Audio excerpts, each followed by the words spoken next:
Welcome back to the Disgruntled Losers. I'm Mike, that's Hoy. What's up? Hey, everybody. And to pull back the curtain, I made us delay recording tonight, Sunday, March 15th, 1 hour, because one of the biggest baseball games ever is on right now, and it started at 8 o'clock Eastern, 6 o'clock Pacific out there. That's United States versus Dominican Republic. So if you're watching on YouTube right now and you can see my eyes, I am watching the game right now. So this is me watching the game. This is me looking at Hoy. So you'll be able to tell which one is happening. And so, Hoy, before we get too far, and there's a lot of things we could have started with this week. NFL free agencies this week. We got a lot to do on that. We're always going to hit the Pistons stuff. We got our usual Amy Poehler Flowers of the Week and the usual Not Okay segments. But we have to start with the World Baseball Classic in United States versus the Dominican Republic, which is happening right now. It's the bottom of the third, 1 out. Dominicans up 1-0. But Hoy, I will ask you, do you know a single thing about the tournament? And it's okay if you say no. Okay, so funny story.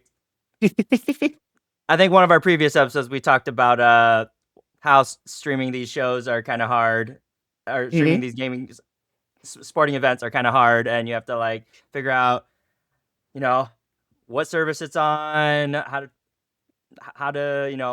how much it costs, and blah blah blah, all that, and you got to keep track of all your subscriptions and stuff. So, my dad is a big Korea representative. We're Korean, so Absolutely. he called me randomly. Obviously, I had no clue about this, but he called me and he goes, "Yo, Korea's playing Dominican Republic, and we have a pretty good chance of winning." So, so he goes, "So how do I watch this?" And I was like, "Okay, I either have to do it illegally or we have to pay for I think it was on Fox One." It's on Fox One, the whole tournament. Yeah. Okay, so I tried logging in with all 4 of my emails accounts, and it said I already went through all my trials for those. I tried Laura's email, 3 of those unsuccessful. Use those 2. So now I'm down to using my son's 1 email account that I created for him. And so we did the 7-day free trial. My dad got to watch it, and all I got was, dude, that was the biggest waste of time. I'm sorry to bother you today. So I do have the score posted in our chat. I sent it to you. I don't know if you even looked at it. So I didn't know this was So I didn't know this was a thing. They have a mercy rule in this tournament. And so Korea lost 10-0 to the Dominican Republic in the quarterfinal. And so if you could see on the underneath the score there, it does say it was completed early, 7th inning for the mercy rule. So yeah, that's so sad. That is so sad. It's okay. Korea, we made it as far as I think we wanted to. I didn't think we actually thought we were going much further than that. So.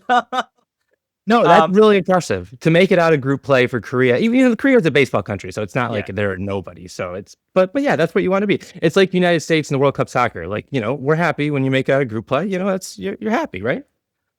Yeah. But my dad was telling me, like, the little bit he watched, he was just, obviously, I'm going to answer your original question. I know nothing about this. But my dad calls me later and goes, yeah, the coach threw the game because he started, like, all the 40-year-olds. Apparently there was, like, 2 or 3 40-year-olds he played. So you have no idea the transition you just made, my friend. So that is the storyline, but for the United States, not Korea. So really? Okay. Yes. United States is 3-0 going into their 4th game in group play. So, and you don't know anything about this story, right? I'm about to say Mark DeRosa, the coach, the manager of the United States. So I don't know if everybody is just used to the 4-team group play and where if you win 3 games, you're just thinking we're through. You know what I mean? And so there's 5 teams in this. And so because of baseball and it's a 1-game baseball sample size is really not a clean way to do baseball. So they do 4 games over 5 days. So you get 1 day off essentially, and everybody's gonna play 4 games over 5 days. And so United States won their first 3 games. They won them handily. They were the favorite going into the tournament. They were doing everything right. Mark DeRosa, the manager for the United States, goes on, it's called the Hot Stove MLB Network. He is an old MLB player. It's all MLB guys on that show, so they're friends. And he is just essentially shooting the shit. And he says that we are going to take today's game seriously, even though we've already advanced. And so this is when the United States was 3-0 and they were playing Italy. And they were playing Italy. And so the problem was the United States had not advanced. They had not, they weren't already clinched. It hadn't clinched already. That's And that so- US confidence right there. And so not only did he say, just the statement that they had clinched, there was another quote that said, and that's the other image I have in the group chat, is we were up until wee hours having a few beers. Some guys are dragging today. Was a That's quote crazy. that he said on TV the morning before they were about to play their fourth game of the World Baseball Classic. And they go out, and now he sets a lineup, and I don't want to put too much stock into the lineup because I do think all that stuff's pre-planned because these guys are all major league players and they're essentially being loaned out to him to play in this tournament. So I think all the lineup stuff was pretty much pre-planned. There's probably a pinch runner or two or a pinch hitter or two that might have changed, but regardless, they go out and lose the game. And so he has been a punching bag in sports media for the last couple of days. And usually I like to kind of soften the blow on stuff like this, the obvious stuff, but he deserves everything he's getting, the whole 9 yards. I've never seen it. If you could fire a coach or manager in the middle of a tournament, but they're going to win, or they're still the favorite. They're not gonna, they're down 1-0 right now in Dominican Republic. I think we're between innings right now. It looks like top of the fourth. Yeah, still down 1-0. But have you ever heard anything like that? That's unbelievable, right? That's unbelievable. You have one job. I guess. Really, when it all comes down to it, you set your lineup and know the rules, kind of, right? Clearly, he doesn't have like an interview prep person. They're just letting him go out there and say whatever he wants to, right?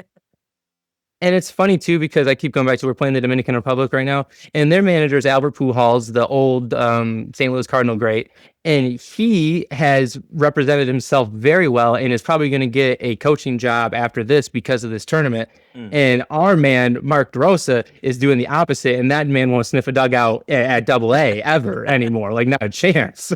Maybe high school. This is unbelievable. Hey, we said it last week. There's no such thing as bad press. If they win this, someone will get him. Someone will grab him. It's just one of those, like I said last week, you read a story, you got to know we're going to talk about it. That is one where if the coach botches, we're through to the next round, and they're not through to the next round, and then they lose. Yeah. So I haven't finished the story. So they lost the game, and so that didn't mean that they didn't go through. So I'm probably overselling this a little bit. That just meant that it was up in the air. So that was Thursday. Or whenever that was, that might have been Wednesday. Thursday, they had to sit there and wait and watch Italy play Mexico. And if Mexico would have won that game 3-0 or 4-0, or if they would have won and scored less than 4 runs, they would have gone through. And so that's a completely reasonable way to win a baseball game, 3-2 or 3-1 or 4-2. It was essentially 50-50. It wasn't quite that. It was probably more like 60-40 we were going through, but it was totally up in the air. And those guys, that coach, I can't imagine. Now I'm going back to that guy's probably just the worst week of his life, even though he's about to win the biggest trophy of his life. It's very unlucky. Hey, you just got to win today, though. Tie game. Gunnar Henderson. Or that? Yeah, it's Gunnar. All right. 1-1, top of the fourth. They just showed Albert Pujols, big frown on his face. Luis Severino looking down. Here we go. All right, 1-1. Oh, so you're going to hear that a lot throughout this podcast. The plan was that this was going to kind of end at the same time this ends, so I'm really hoping that this lines up well for us. Let's get it. Okay, but we can move on to basketball. That's really all I got besides the random outbreaks, like I said. I'm sure there'll be more as the game goes on. So you want to start Pistons or you want to start nationally? Which way should we start for basketball? Hey, let's go Pistons, man. All right. So the last time we talked, we were coming off the quote-unquote week from hell. And we had lost 4 in a row. We were talking about that Miami Heat game, and we're gonna get to what happened to the Heat later in the week after they beat us. I think it might have been the next game that Bam did his thing. But either way, but we righted the ship with 3 easy games, and so we had, oh goodness, hold on. Oh, makes a nice play in the corner. Sorry, I'm gonna be distracted. I don't know what to tell you. So 3 wins in a row. Philly, the Nets. And we also beat, oh my gosh, I had it in front of me and then I lost it. We also beat the Grizzlies. Yeah, there were 3 layups. So the Nets, Philly, and the Grizzlies. Now we're going to get into who do we want to play in the playoffs. And the 76ers are going to be on that list, so we're going to have to talk about them. But they were missing, obviously, Joel Embiid hasn't been playing that much. Paul George is out with the steroid suspension still. I guess it wasn't. I'm sorry. It wasn't steroid suspension. He took coffee. He took bad cough medicine. I'm sorry. I can't say that. We're supposed to be a reputable podcast. I can't make assumptions like that. Edgecombe played, but Maxey didn't play either. So nobody really played in that 76ers game. So it's hard to take anything away from it. We did lose to the Raptors today. And if we look, what happened there?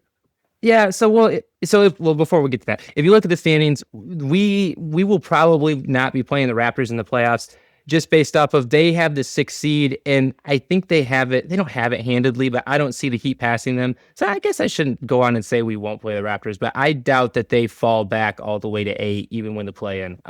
Either way, what happened today? We did a lot of lineup experimentation. I did watch the whole game. If you look at the box score, you're going to see Cade and Dunne played identical amounts of minutes. So essentially what JB Bickerstaff was doing today was he was testing Cade, Dunne, and whatever other 3 guys were around him. And so you did see lineups that had all 3 shooters. So like you saw Tobias Harris, Duncan Robinson, Kevin Huerter lineup with Dunne, Cade. You saw the like total dog defense with Asur Thompson, Ron Holland. I forget who the 4th one was with that. They might have gone like a LeVert with that or something like that. LeVert's been playing well, so he might sniff a playoff rotation. He's trying to figure out his playoff rotation. It would be nice to win the game. It wasn't like we weren't trying to win the game. Like the Raptors beat us. It was an honest win, but it was not a quote unquote, the right 8 guys didn't play maximum minutes type of deal. And there was a little bit of experimentation going on, but yeah, it was the Raptors are a good team. 38-29 the Raptors are. They're big across the board. I mean, Quickly's probably their smallest guy. He's like 6'5", and so Cade can't bully anybody that he wants to on their team. But either way, yeah, I mean, you're going to lose some. But so 3-1 this week. Let's think about this positively and not negatively. Last week we were sitting here on a 4-game slide. Yeah. So it's the ship's been righted enough. Yeah, just trying to figure out playoff rotation stuff. I would imagine we'll lose a few more down the stretch.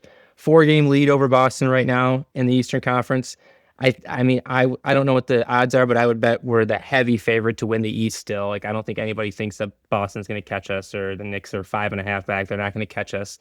So let's talk about who we're going to play in the first round. That was the bullet point that I wanted to get to this week, kind of coming down the stretch of the season, like what's important to talk about. Like, let's just kind of look at the teams that we should be looking at. So we have the standings up here.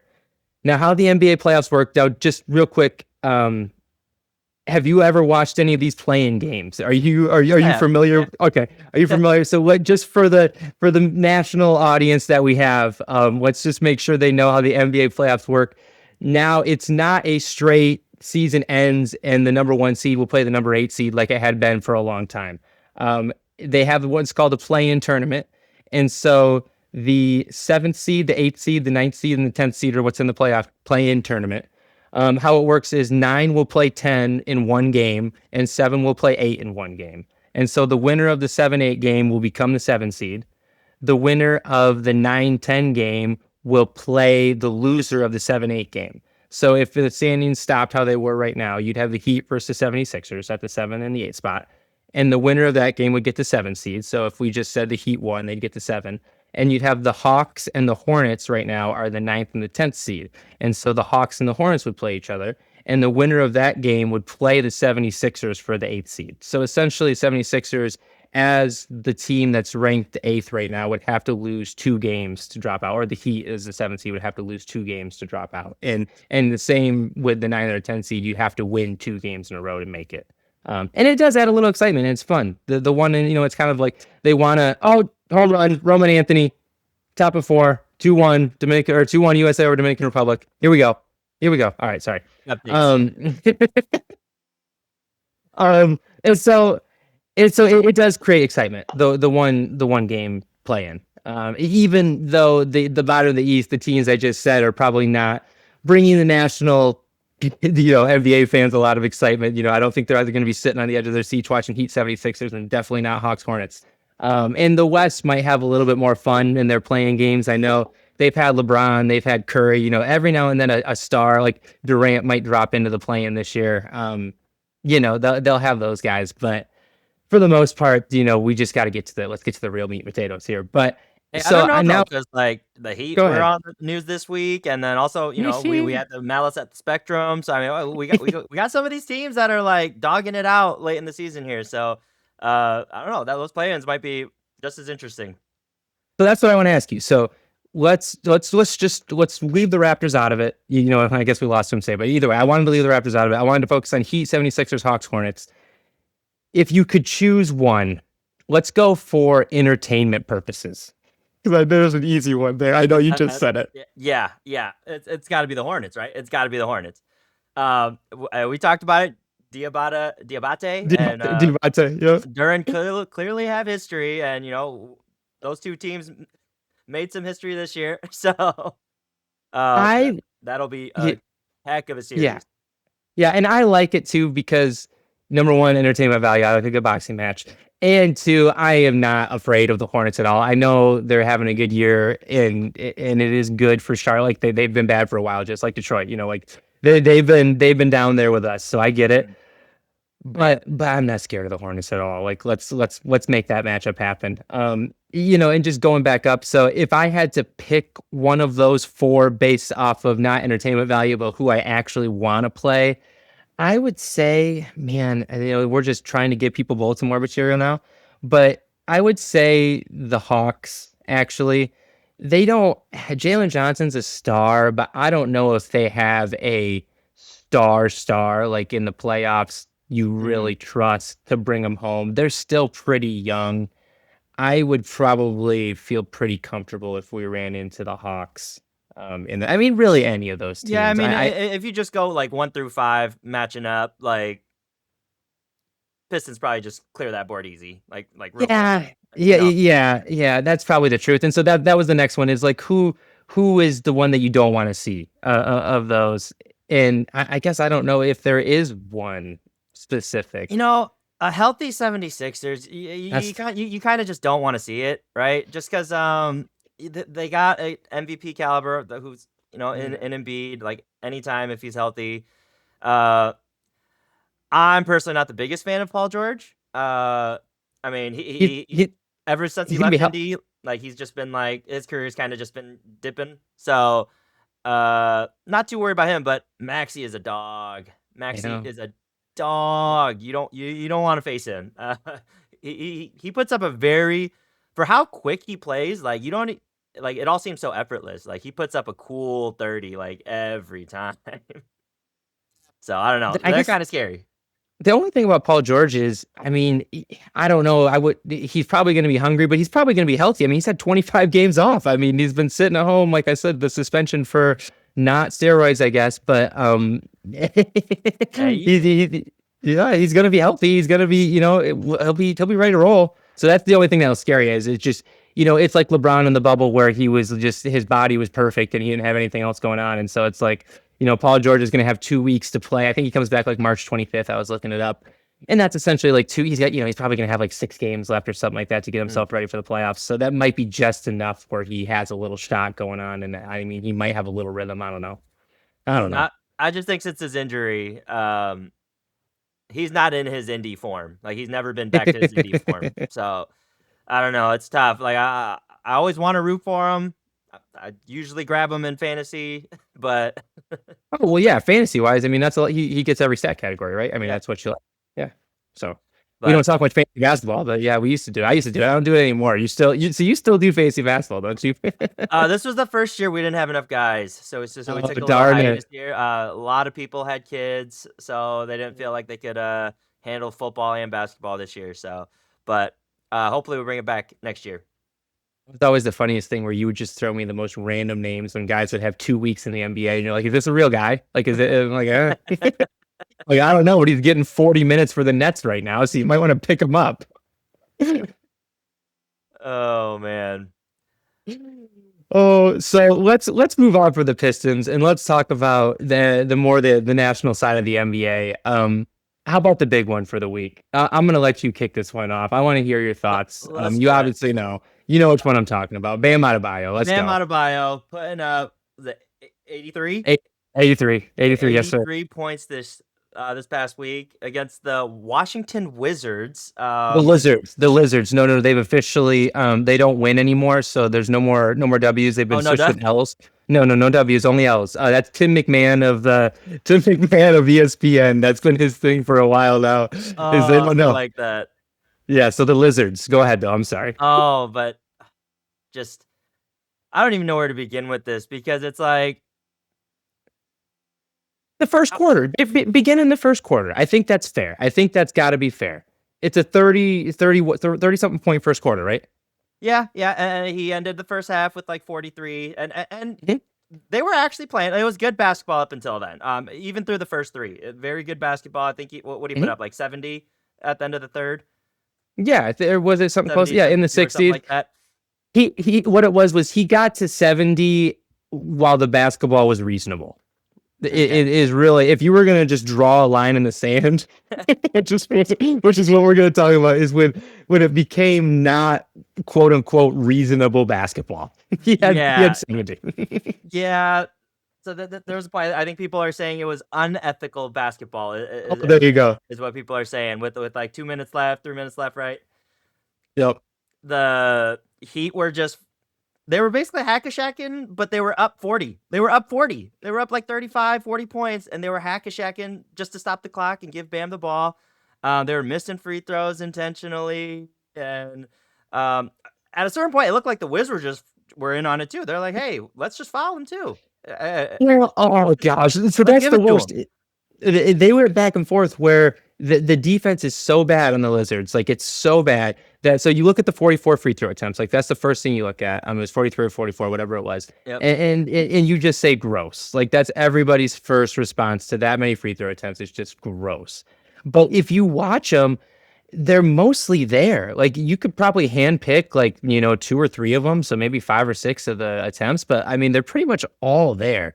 The Wizards are randomly triple teaming him when, if they really wanted to, the Heat could have just had a layup with the other 3 guys, like besides the one trying to scream for Bam. Like so yeah. So I mean, to people that didn't watch the game, the most egregious parts that Hoy just said was, one, the Heat were following while they were up 25. Like they were following the Lizards, so like the Lizards would go shoot. And then there was a point where the Lizards were following somebody that wasn't Bam, so Bam wouldn't score. And so that is when, as what Hoy said, the guy in Miami, instead of just making the free throw, missed the free throw in an attempt to have Bam get the rebound. And the funny thing is, you watch that replay, the ref swallows his whistle on that one because Bam gets just destroyed and they don't even call a foul on that one. So it's hilarious if you all just start handpicking single plays in this game. But yeah, so let's just now after getting into the details of it, just overall thoughts of the game. You want to go first on that? Just how do you view this game in the terms of NBA history? You can go either way. You want to go just say it was good entertainment value for one day, or do you want to go NBA history? Whatever way you want to go with it. No, I mean the way I go right now is when I look at his 83 points, right? I'm comparing it to the person who he was closest to, which is Kobe, right? Kobe, he passed Kobe's 81 record. Still shy of Wilt. Wilt's still at number 1 with the 100, obviously. But Your favorite. so he passes Kobe, right? And it's just hard to because I remember watching Kobe's 81-point game too, right? That Sure. was a shootout against like the Raptors. Like they really needed Kobe to put his shots up. They really wanted to win that game. Kobe willed them to win that game, basically, right? Yeah, This yeah. and this is just like, it's sad because if Bam did this without, and it sucks because I don't want to like tarnish Bam because he was just playing the game, and I think at a certain point in the game he told the team not to foul. He did at the to, very end, like last couple minutes. Yep, he did. He to did. give him He's credit, like, stop this. Just stop this the is madness. the silliest way to get 83. Like, I think he also recognized that in the middle of all the craziness. So not to hurt him, like tarnish his reputation or his record or anything, because I think putting up the amount of shots he did, obviously very respectable. And making it is a whole nother argument. Yeah, so, I mean, he did what he had to do to break Kobe's record, but just the rest of the team, I hate that the rest of the team did what they did, because he probably could have got it ethically if the situation provide. He just had to stay in the game, right? He just had to stay in the game, and if he gets shots up and gets fouled, continue, like, then that's ethical. And the sad part is I think what you're trying to say is if he wouldn't have passed Kobe, this probably all would have been okay. Yes, actually, yeah. That's a stop at 80. Just stop at 80, because there's a difference between 70 and 80. So like that's the line, because there's only been two guys that have ever crossed that 80 mark. Mm-hmm. So and they were kind of cherry picking how he was scoring, and so you probably could have done it in a way where like just stop at 80, which is funny, but I don't actually mean that. But I personally took the stance of it was good entertainment value for one day. But it's hard to, like talk about the record books and not think about those last few minutes and how ridiculous it was. Now, I'm sure if you look at that Kobe game, the last 2-3 minutes, I'm sure Kobe was putting up some shots. Like I'm sure that you could handpick a few clips from that game too that look maybe a little bit ridiculous. But I would agree with you for the most part.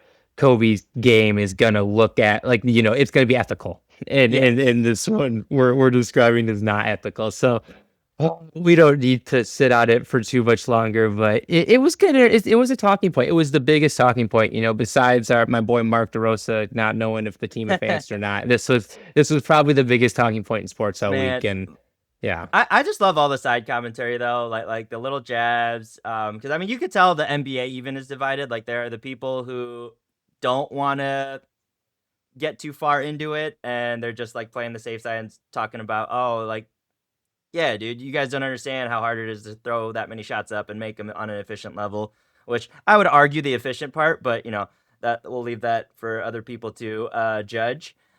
But then there's the people who are like, yeah, dude, Kobe's still better. Embiid also got like 70 and 3/4 way more efficiently. I think Kelly Oubre said that. I was like, subtle jab. Okay, subtle jab. There's a lot of the NBA is divided right now. Like people don't know what to think of it. What actually kind of sucks though is like, because that's the highest scored points in our lifetime that we've seen. Like obviously, like I've told you, I don't necessarily believe Wilt ever scored 100, but now actually I do believe it more, because if Bam Adebayo put up 83, maybe Wilt did put up 100. I don't know. Maybe he did. I mean, it could have looked like that. Like to your point, we don't have video. Like if we did have the video, maybe it looks like that.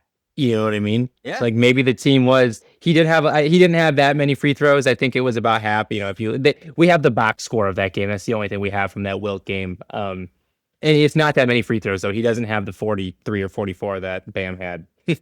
Yeah, but I mean, like if the team is just that bad defensively, and he was just an elite athlete at that time, I don't know. Maybe he's just dunking on him for. Well, that's what it was. So. Yeah, that's what it was. He was just Maybe it's doable. I don't know. Maybe it's doable. And then I also saw. I don't know if this is real. I don't know if you saw, but I think a couple years ago, someone put up like over 100 points in a Christian high school basketball game. Did it? Huh? Didn't he? LaMelo did it in high school. Oh, LaMelo also did it. I forgot. Yeah, no, LaMelo did it. Yeah, that was a thing, right? It was a clean 100, or was it 101, or what? Didn't he break? Yeah, I wish I should have this one, but yeah, that's what I think of. Yeah, like, yeah, when you think of like, yeah. So if these kids are doing it, I guess maybe someone's gonna do it one day. I'm a believer at this point now. Oh goodness. Oh, but yeah, I don't know. Yeah, hey, I'm just gonna say we'll give Bam his credit. Ah. I think he had nothing to do with it being unethical, so I'm just gonna give it to him. Just little salt on the wound here and there, but but man, there, there's a couple other national headlines here that I wanted to get into. It's just more comical, if anything. But you saw the Clippers scuffle too, right? Oh yeah, I mean that was a classic NBA scuffle where nothing really happened. It's the Pistons make it different. You see the Pistons are in a scuffle, everybody's going to click that video, but Yep, you see yep. the Clippers are in a scuffle. It's like maybe I'll Well, click that my video. favorite part about it was that Kawhi always finds a way to make me laugh because as soon as that scuffle starts, there's a camera angle of someone zooming into Kawhi's face, and he's just like, "Oh, a fight," and then he turns away and walks away. He's trying to get everyone else on his team in on it, and then he just walks away. He's like pointing at it, and then he's like, "Okay, now my job's done." I've seen the video that you're describing, and it is comedy. I agree. If you haven't seen it, you should go watch it. It's everything that you think of Kawhi. Like Yeah, it's just the whole thing. He has created this persona now where he used to kind of be random and like we didn't know him at all, but it's like, yeah, no, this is Kawhi. yeah. He's just That's a quiet. Kawhi. He knows his lane. He knows his comedy lane. I think. Like I think he's actually a really funny guy, and he knows it. Like he's staying in his lane.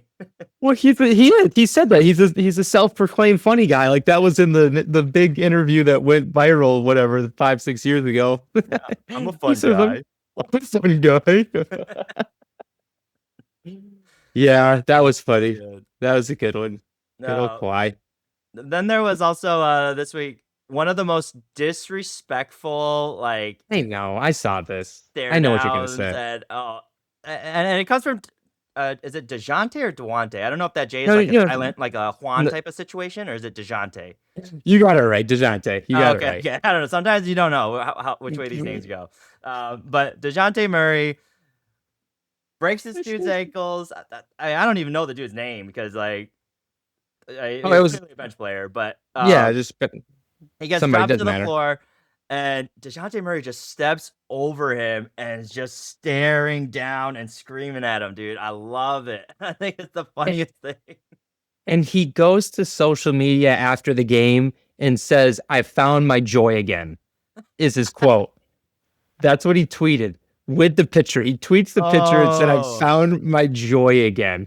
And so if you haven't seen the clip, yeah, like Hoy said, he drops the guy and he stands over the defender in the most disrespectful way I've ever seen in a basketball game. Like it's not like your basketball stand over. It's like I just beat you physically as a man and like, yeah, like your life is ended. Like I and he's like won. screaming straight at him, like flexing his whole body. But the funniest part of that whole thing, though, and I think I know why it brought him so much joy, because like I've done this like once in my life too.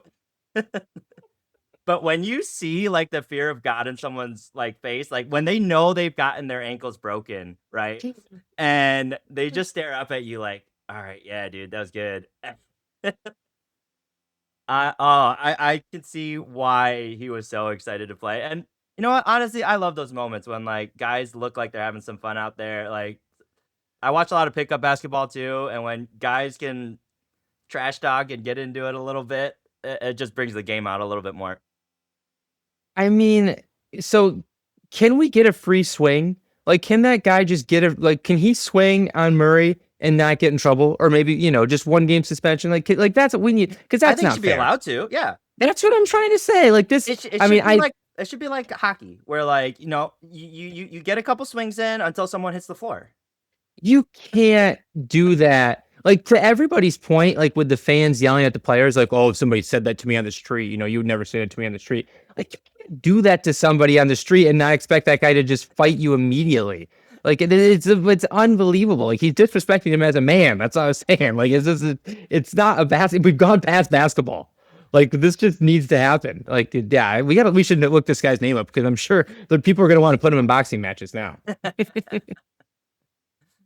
Oh, but man, And that that was a good one. yeah. If you haven't seen the clip, Go watch it. We'll put it up for you guys as well. But man, Well, that was nobody's watching New Orleans basketball right now, so I'm sure unless you're on social media, no NBA fans have seen it because nobody's even the diehard NBA fans. I mean, this is New Orleans basketball we're talking hey, about here. Derek Queen's doing something out there. That's fine. Yeah, no, I mean they got rookies. I'm just saying, yeah, if you're, I guess Murray's got stuff to play for, so I shouldn't.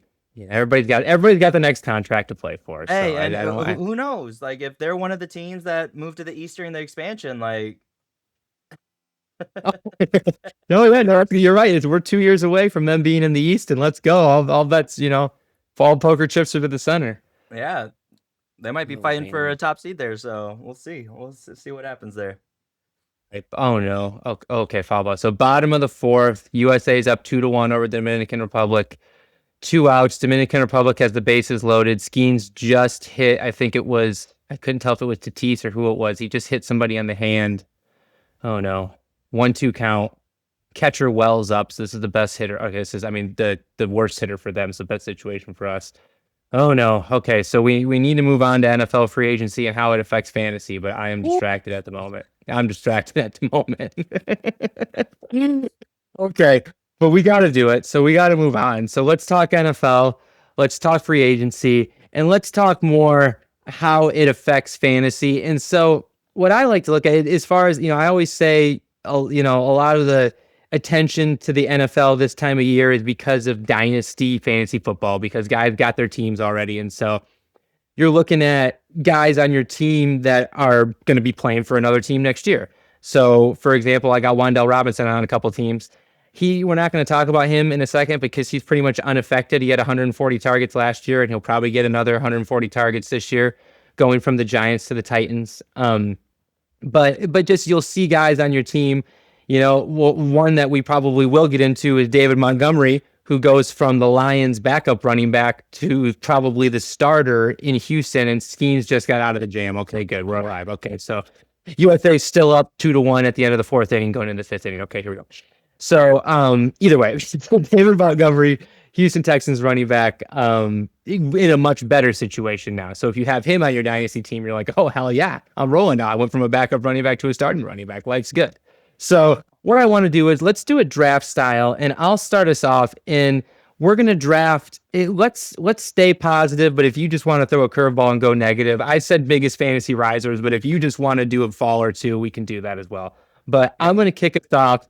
We can keep the rules loose. I'm going to kick us off with Luther Burden of the Chicago Bears. So DJ Moore got traded from the Bears to oh my God, it just flipped off the top of it oh my God, where did he just go? Why is this happening? Well, Josh, where's DJ Moore? Where'd he go? Josh, where'd he go? Buffalo. So DJ Moore goes from Chicago to Buffalo to be Josh Allen's number one target in Buffalo. Now, DJ Moore had a lot of targets before. I don't know if you're necessarily going to get more out of DJ Moore than Chicago did. Maybe Buffalo will. So I'm not considering DJ Moore really a huge upgrade. It's going to help Buffalo's offense. It'll probably help Josh Allen. But I'm going to focus more on Luther Burden specifically. He was third string in Chicago last year as a rookie. He was their early second round pick last year. So guys, second year wide receiver, that's when they make the jump. And he was, like I said, he was their number 3, kind of their number 4 at some points. They still have Rome Odunze on the team. And now Rome was a star last year, and he's probably going to be a star again this year. So again, I'm not going to focus on Rome here. I'm not going to focus on DJ Moore here. I actually think from the fantasy's perspective, Luther Burden is the one that got the biggest bump from this whole transaction of DJ Moore going to Buffalo. So I'm going to pick him with my first pick in the fantasy risers draft, and I'm going to toss it to you. Who you got? For me, I got Kenneth Walker going to the Kansas City Chiefs. That's a good one. As long as everyone's healthy on that team, their running backs usually do a pretty good job, and they just got rid of Pacheco as well, who's now with the Detroit Lions, right? So He's here. I like it. I mean, he's coming off a Super Bowl win, so he had a great year, and you have no reason to believe he's not going to have another one, especially on the Chiefs. And when Patrick Mahomes is playing well, they run up the score, and they have to they turned over to the running game. So And the only thing with that one is they always seem to find this piece that looks like it's going to be a fantasy gem, and it just is always just not quite like, you think back to Clyde Edwards-Helaire when they drafted him, it's like, oh my gosh, this is going to be perfect. And then they've even brought in guys, and then Pacheco kind of stole that job eventually. And then even when Pacheco looked like he was going to break out, he kind of went backwards. And then they bring back guys like Kareem Hunt. And the next thing you know, he's stealing targets again and stuff like that. And so that's the only thing is I don't have the numbers in front of me, but I don't actually know when the last time, it probably was when Kareem Hunt was with them the first time around, the last time they had a true like workhorse guy that was a stud in fantasy. Aaron Judge just got a hold of one. It's going deep. It's going deep. It's going deep. Aaron, there it is. Oh, just robbed him. Oh my gosh. but no. But the thing about all the KC running backs is I think the floor is still pretty high. They never do terrible. They're, to your point, they haven't done anything crazy, but I think especially with K-Walk, his style of play, he's able to read the line very well. So as long as they're healthy, I think he's a safe bet. But the ceiling could be really high as long as the team is healthy. That is an unbelievable catch by Julio Rodriguez. Okay, yeah. So now it's back to me in the draft. I cannot believe that just happened. He just robbed Aaron Judge at the wall in the top of the 5th inning. Okay, so it's back to me with my pick, and I've already burned David Montgomery, so I'm not going to pick him. I'm going to go Darnell Mooney of the New York Jets. So I'm going a little deeper on mine. I'm going guys that you might be able to actually go out and buy in fantasy if you're on Dynasty side of things. So the Giants only have Malik Neighbors right now. Like I said, Wan'Dale Robinson left in free agency. And I actually think Jackson Dart's a decent quarterback. I think you think that as well. I think we talked about him at the end of the season when football was still rolling. If you're a Giants fan, they're all very excited about Jackson Dart. And really the only fantasy or the only skill player the Giants have is Malik Neighbors, and every defense knows that. So, Neighbors are going to get double teamed at all times. And Darnell Mooney has always been that guy that you want more out of him. Like, he keeps getting contracts, he keeps getting paid, and it's like, yeah, give me more. And then it's contract year, and he gives you more, and then somebody gives him a contract, and he doesn't give you more. So I'm still gonna go with him. I think it's a good opportunity. He's only 28 years old. He's had a couple good years. I think you could buy Darnell Mooney cheap right now, and he might give you a wide receiver, I don't know, 25 to 30 level season, which a wide receiver too. Okay. Yeah, is that too high? 35, somewhere between 25 and 35. I mean, you can get, he's going to be he's going to get 100 targets. I guess especially if Jackson Dart is good enough to throw the ball. Like, I mean, this is a real threat with a quarterback. There's not a lot of real quarterbacks out there. Jackson Dart might be one of them. All right. Well, I guess we'll find out. All right. Who you got? It's over to me. I'm gonna say it's still an upgrade, the person I'm about to name, but not by much. I'm gonna go with Kyler Murray from the Arizona. Yeah, he is now the quarterback of the Minnesota Vikings. He has a lot of weapons, but here's my thing: if there's a new game coming out, Call of Duty or anything, like I just don't see his head in the game. I think because he has weapons and he's still an athlete. I mean, like, he has potential, right? He has potential. I think his ceiling is super high, especially if he can get Jetta the ball. They still have Jordan Addison. I don't know exactly what their starting running back situation is, but it could draft somebody. Yeah, and so he's got weapons. Not to say he didn't have, Marvin Harrison, who everyone talked about, last year and the year before. So I don't know. I think he'll do better than years past. But I don't know. Well, ceiling's high, floor's low. That's all I can say for him. Yeah, and so when I think of Kyler going to Minnesota, I think of, if you were a Justin Jefferson owner, you're probably very happy. So that's probably the one guy where you're like, finally, we need just any quarterback. Like, if they would have gotten Jacoby Brissett to come in there, like the way he was throwing the ball to Michael Wilson last year, like, they would have been okay with that. Like, they just needed somebody that could at least challenge JJ McCarthy to maybe be that guy if for some reason JJ wants to get his head out of his butt and maybe be that guy. But if JJ is not that guy, they at least have Kyler there to get the ball to Jordan Addison and Justin Jefferson. Like these are big time guys that you just need to get the ball in the general vicinity of their hands and they're going to make some plays. And they didn't have anybody to do that last year. They didn't have, I mean, they had nobody to do that. And that's the thing, though, and that's why I'm saying it's only a little bit of an upgrade because I don't even know if Kyler's the guy who can get them the ball. I mean, he struggled to even find it because everyone's saying Marvin Harrison was a weapon, right? Everyone's saying it. They still believe it. They showed sparks of it last year, but didn't really fizzle out too much of a season for either of them. So if he can't really get the ball to him, then that's the biggest problem, right? So guess we'll see. And I mean, it looks like as of now, I'm not a Cardinals fan and I'm not tapped into what's going on with the Cardinals, but it looks like Jacoby Brissett might still be the guy there. Like I don't like they have not made a change yet. The only thing they've done is trade Kyler or cut Kyler or whatever it was. Yeah, they cut him because they're still paying him.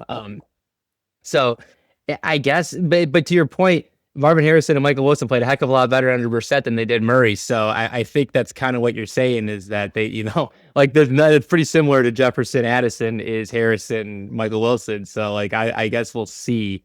My gut would tell me that this is an upgrade and that as a Lions fan, when I saw Kyler going there, I was like, that kind of sucks. Like it takes him from not a real team to, they're going to be competitive. They could easily win 8 games, especially with the third place schedule or whatever they have. So I don't know. We'll see on the Vikings, I guess. The other one, I guess the only other ones I have are negative. I would say New York Jets fans, Geno Smith going to be the starting quarterback next year. So, I mean, it's one of those now where you're watching the NBA and you watch teams like the Lizards and they're clearly tanking. Yep. This is just telling your fans that we are tanking, my friends. Like you bring in Geno Smith at this point in his career, you are trying to get the number 1 pick in the 2027 NFL draft. Like that's what's happening. It's obvious. Garrett Wilson, Breece Hall owners, I don't know what to tell you. You better hope they get traded. Breece might, I don't know. What do you think? What do you think about that? Here's what I'll say. I think I saw a post about this that Geno Smith is the best quarterback in a New York Jets uniform since Geno Smith. So, if you're still on that team since he was last on the team, hey, everything's looking up. Everything's looking up. And so, when you think of the disgruntled losers, that title is based around the Detroit Lions. The Jets have a lot of what we got. I always I like to poke fun at the Jets, but I also, it's in a, hey, listen, we're in this together, man. We understand what it's like down here at the bottom, man, being the punching bag. And gosh, and Aaron, and Aaron Glenn out there, gosh, I hope the best for him, but it's not a good start. It's just not. And they're obviously going to lose 12 or 13 games next year. So, I mean, the poor guy he's just sitting there looking like he's going to lose 25 games. To be fair, though, for the rest of the players like Breece, you said, and is Garrett still there? Garrett Wilson. Yeah, no, Garrett's still there. Yeah. For those guys, I don't know. Like when Geno played that whole season with Seattle, like he put up decent numbers. So I mean, he did, and that's why I think it's funny when they said that thing about the Geno Smith being the best QB since Geno Smith on the Jets, because I don't know, maybe he can put up Seattle numbers, and then those two guys, Breece Hall and Garrett Wilson, their stock goes up a lot. So hey, I don't know. It does. All right. That's really all I got. The Falcons skill players were the other note that I had written down, just kind of negatively. I mean, you're looking at Tua and Michael Penix's quarterback battle. I don't know if you're a Drake London owner or if you're a Bijan Robinson owner, if you are thrilled about Penix or Tua being your starting quarterback, but that's what you got. And so lefty QB, we'll see. Let's go.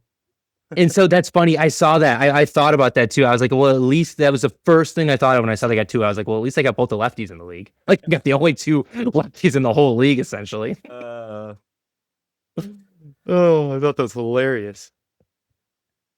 But yeah. I do like the Isaiah Pacheco. I mean, obviously, it's sad to see David Montgomery go, but and not that I think Isaiah Pacheco's any better than David Montgomery, but hey, we got some speed. I'll give us that. We got some speed. Yeah, so that's really the only Lions, or there's been a couple of minor Lions acquisitions. We talked about it a little last week, but yeah, Pacheco was the big one this week, replaced Montgomery. I mean, just think about it this way. You get the 4th round pick and the backup guard with sending Montgomery out the window, or, out the door. And then you also get Pacheco. So essentially you're getting all that instead of having Montgomery, you get Pacheco, the 4th round pick, and the guard was kind of the trade-off. And you probably still have a little bit of cap space, because you're saving a ton from. I think Pacheco signed like a $2 million deal, like pretty much nothing. So yeah, that's really all Lions. Not a lot of Lions this week. We'll get into it closer to the draft, like I've been saying. Draft is coming up. We got probably about 4 weeks still. I think it's usually the end of April, maybe 5 weeks still before the draft. And has Josh checked in with our girls at all? With anything? Because aren't they supposed to be researching fantasy stuff for us, or at least pitching something to us? Oh, yeah, no, they're totally on retainer. They're probably getting paid and giving us nothing. Yeah, no, that seems about right. Yeah, no, they and Bobby Frost heard your song and he's like, oh, I get even more time off now. To anybody that did not listen to the end of our episode last year, Hoy's Gone Country, and he's given us an awesome, I don't know if I want to call it a theme song or exactly what I want to call it, but if you did not listen to the end of the episode, you need to go back and listen to the end of the episode, or you need to go to Spotify and listen to Daddy Needs a Break. That's the Daddy Anthem of 2026, so if you haven't heard, check it out. I buried the lead on that one. Yeah, I talked about it at the beginning, but yeah, Daddy Needs a Break. Spotify, listen, it's going to be big. And we talked about it briefly, but like, honestly, I do want to get it out there. I don't know how artists like don't listen to their own stuff, because like I knew that one was a banger, and so I've been having that one on repeat. Like even my wife is like, "Yo, put that one back. That one's good. I like it." The instinct was, well, Mama needs a break. Obviously, it's coming. No. We're gonna cover all the parents at this point. Well, we might even throw some grandparent songs in here in a second. So just give us some time. She rolled her eyes at the Superman line and she said, "Mama needs a break." But besides that, she loved it. Yeah, the self-proclaimed hero stuff was a little over the top, but that's what fathers got, man. We got that. We got that confident daddy energy. At least you're admitting it. Oh gosh. So yeah, no, yeah. So that's funny about the listening to yourself, and I made you the joke off air about how Kanye West, the Aziz Ansari stand up where he was hanging out with Kanye West in Kanye West's house, and he walked in and Kanye's just bumping his own stuff, and Kanye's like, "Yeah, this shit's dope, man. I don't know what you want me to say."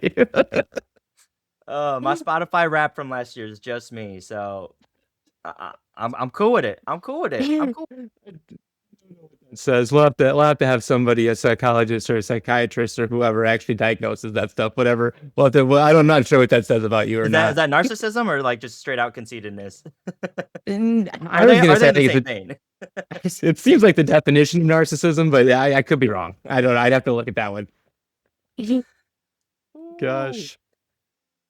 Is it time for Amy Poehler's Flowers of the Week? Oh, do you got flowers this week? Oh, I got flowers this week. I mean, the flowers are going to be the only thing I've been talking about and thinking about all week is this baseball game. Oh, okay.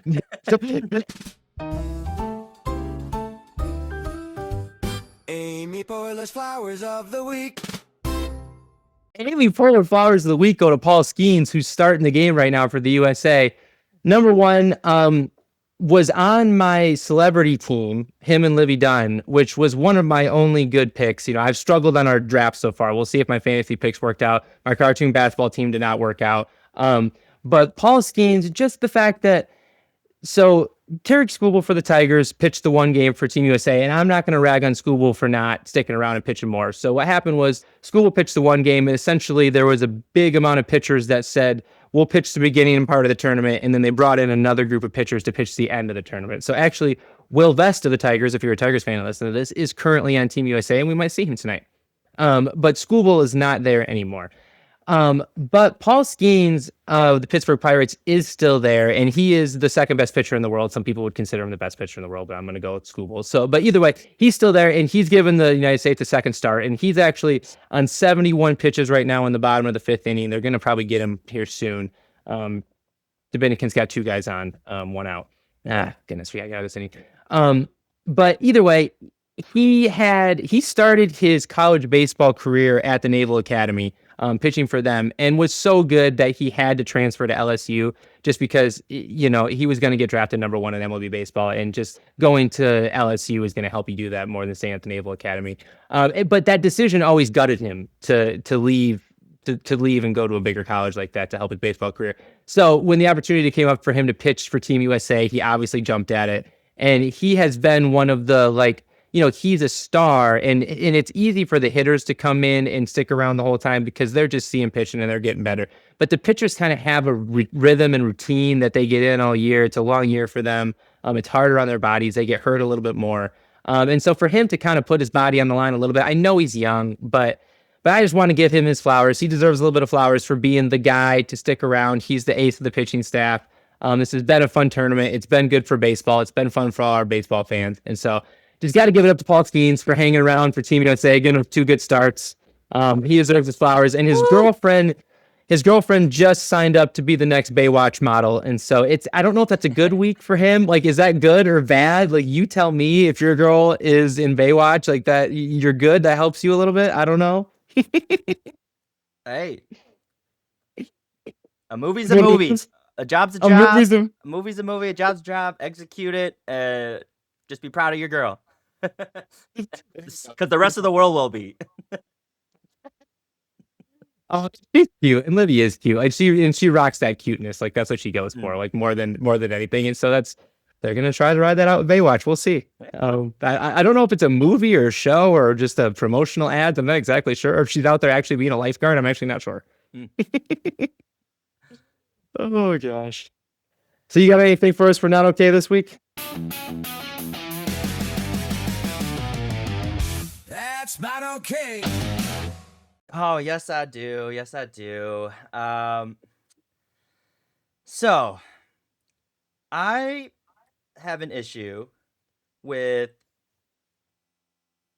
people worrying about the temperature for other people, right? And especially when it comes to like babies and kids, and not to say like I don't value my parents' opinions or, anyone else that's around, but if I want to dress my kid a certain way in a certain environment or whatever, I think I thought through my options here, and I think I obviously there may be some incompetent parents that might need a little talking to, but for the most part, I don't think it's really your business. You had your opportunity with your kids, like let me have mine with mine. So it's funny when you first started talking, I wasn't sure, but then when you said it's the coats thing. It's the when it's too cold, especially in Michigan, parents judge the crap out of you if your kid, which I mean, like whatever, you probably should make sure your kids, probably covered up in the winter, especially in Michigan. But yeah, I think where you live, it's probably a little less of like a total safety hazard if he's a little overdressed or underdressed or whatever it may be. Well, I mean, yeah, it's probably a little less. Like Nordic rituals, right? Like, and like they let their kids sleep in a stroller out in the cold, right? Like in the stroller, like it's like a tradition, and like they're fine, right? So like I saw this. I've seen all these things, and okay, and to your point, yeah, I live in California, right? And in my area, like I was just telling you today, like it's already like 85, 90 degrees here, right? And the fact that you still think my kid needs to wear socks in the house because his feet are too cold is crazy to me. It's crazy that we still need to go outside with like 3 layers of clothes for him. Like, no, I think he's totally fine because he's sweating profusely, and I want to take his clothes off every time. And then just, obviously you don't want to be disrespectful either to, in-laws or, other elderly people trying to chime in on your life. But at the same time, I'm like, this is not okay. This is absolutely not okay. My kid might die of a heat stroke at this point. But just in general, but even for, because I've had people like when I'm just like out and about in shorts and a t-shirt ask me like, oh, like, aren't you cold? I'm like, no, I'm fine. If I was cold, I would have grabbed a sweater, okay, or a jacket or something, right? Like I'm a grown ass man. Yeah, I don't. Like I assume the parent thought it, or I assume somebody accidentally forgot the coat or whatever it was, and it's been a tough day, and we're just trying to survive out here, guys. Yeah, like And so, why are you throwing salt on the wound at that point too, right? exactly. Like, listen, I know I forgot the kid's coat. I got the kid inside my coat right now. I'm doing my best. All right, we're only going from the grocery store to the car. Like, just relax. All right, get off my back. That sounds like it came from somewhere deep within you. I feel like you felt that one. Oh, baby, But baby. yeah. So if you ever see another parent struggling with it, just try to put yourself in their shoes. You don't have to say anything. You don't have to. They're going through That's it, what okay? Yeah. that's a thing. When you go out of your way to say something about it, I think that's what you're trying to say right now. Yes, yes, yes, yes. But thank you for thinking of us. Is that your answer? Thank you for thinking of us. Yeah. That's how I respond in my head. All right, you can respond verbally like that. If that's actually pretty good. But but going off of that, also, I've been seeing uh a recent post about a father who was trying to take their daughter to a public restroom. So I think they were at the airport and the father needed to take his daughter to the bathroom. And I guess I didn't really think about this, right? Because I mean, I don't have a daughter. Um, so for me, if I have my son, I'm just gonna take him to the men's bathroom. Uh, and I think this was his first time doing it, so he was really in a qualm. He ended up just taking the daughter to the men's bathroom, but in the end, he ended up posting it online and asking the internet if I had asked to bring her into a girl's bathroom, like, would girls let me, right? So I was gonna ask you, like, what's your thought? Like, what is your experience? You got two daughters. Like, have you ever had to take them to a women's bath? Like, when you have to go to the bathroom with them, do you take them to the men's or do you go to the women's? Definitely go to the men's. So I guess there's a certain age where I don't know what the age is that they're going to go in that bathroom by themselves. We have, I got a 4-year-old daughter, and so we have not hit that age yet. So no, I mean, I think we're overthinking this. I take Sophie to the stall, and we just go to the bathroom, and then we wash our hands and we leave. Rarely. I mean, it's not like I'm taking it into like a stadium full of urinals, and it's just like people are chewing and pissing everywhere, and it's just a mess. Like usually it's like at an Applebee's or it's at like the zoo or something like that. And like, there's stalls available. Like, if there's not a stall available, obviously, then we have bigger issues and she's not going to the bathroom. So like then we might have to, if there was for some reason no stall available, then we would have to maybe, I don't know, there would be an audible. I don't know what it would be, but yeah, I would say, so just for the most part, there is an age, where you probably wouldn't take the girl into the guy's bathroom, but it's probably, I don't know how old this girl was with this guy, but if it's under like 8 years old, like it's fine. Like I don't exactly know the age when they can go to the bathroom by themselves, but like, if she's under 8, like don't overthink this, people. See, well, here's the other thing. So I think you have the very man answer there, and I think this is why I actually wanted to bring this up as a topic, because I think the internet really surprised me. Every girl that responded to his comment was saying, "Hey, if you ever just ask if you just shout into the girl's bathroom and ask, like, can I just bring a girl into this bathroom?" I guess all women are on the same thought of like, yeah, dude, it's Yeah. safer for the girl to be here. And we would totally let a dad bring their daughter in here to use the restroom and then just leave. So I was like, oh, so okay, so girls. So I even talked to Laura about this, and she's also of the opinion that like, if I had a daughter, she would rather me ask a women's or like the women's bathroom if I could take my daughter in there versus going to the men's.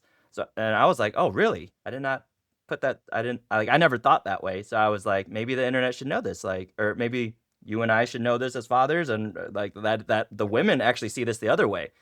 For like us, it's like, oh, they gotta go, we gotta take them. And I'm only allowed in the men's bathroom, but apparently Yeah. now, if you have a daughter, you are allowed to ask to go. Don't just walk in there, but you are allowed to ask to go in, inform the ladies you have a daughter.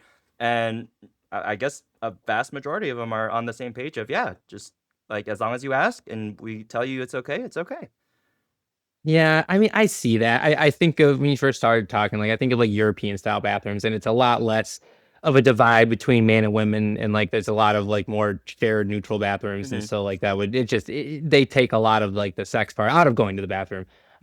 So yeah, I mean, it's a lot more work. I mean, really, the God's honest truth of what you're trying to say. It's just like for the guy, it's like for me, especially when they're young like that, it's like, man, that's a lot of work. Like I'm just gonna have them go in the stall, we've never had a problem. But yes, I guess I could see where like I said, she's 4, so the age is going to come quickly where she probably doesn't want to go in the guy's bathroom, and there's probably going to be a thing, and so that's probably getting closer to the age. So maybe 5 or 6 is maybe closer to the age where like what you're saying is going to start happening. But I'm just telling you. So Joah is what, 2 right now? Mhm. Like there's no way. Even if he was a girl, like you can picture this. There's no way you're sending that girl into that bathroom like at 2 years old. There's no way. Like unless it's like a relative of yours or like you're going in the. I'm not saying you send them in. I'm saying you Oh, walk you're them going in. Yeah, I would go in but with them. yeah. But I mean, Yeah, I my guess whole you're thing is right. like, Yeah. I guess the reason I was bringing this up is like I always assumed if I'm I a get what you're guy, saying, I'm not yeah. allowed in the women's bathroom. But apparently, women I are get what you're saying saying. if you have a daughter, Yeah. obviously you have to don't walk up in there without a daughter. But if you have a daughter,